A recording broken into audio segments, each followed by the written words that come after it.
and come therefore to my last point, which is be heroic.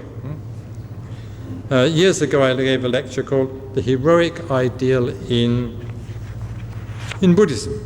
And I've been thinking that perhaps I should have given not one but hundreds of lectures on this particular theme.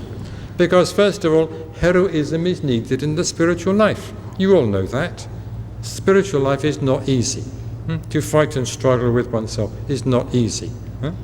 To counteract the unskillful side of oneself is not easy. To make spiritual progress, to develop, to renounce, all these things are not easy by any means.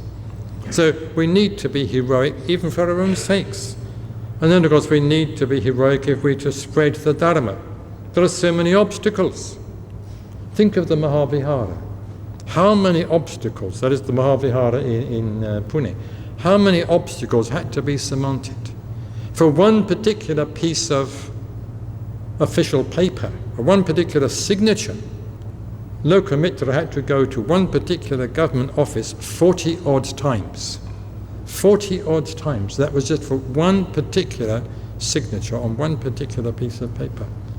He could write a series of volumes, I'm sure, on the obstacles that had to be overcome before the Mahavihara could be built and opened and used.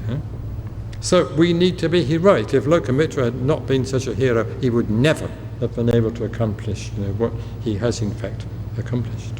And we need to be heroic nowadays because the world is becoming not just a difficult but a very dangerous place. After the end of the Cold War, many people thought that, well, things are going to become much easier now, politically speaking, internationally speaking.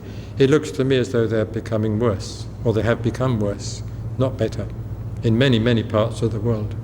And in this country, we may not have such an easy time in the future that we've had in the immediate past. Maybe there won't be any direct disaster, but there will be, I'm sure, or fairly sure, disasters, things happening in other parts of the world that are going to affect us even in this country.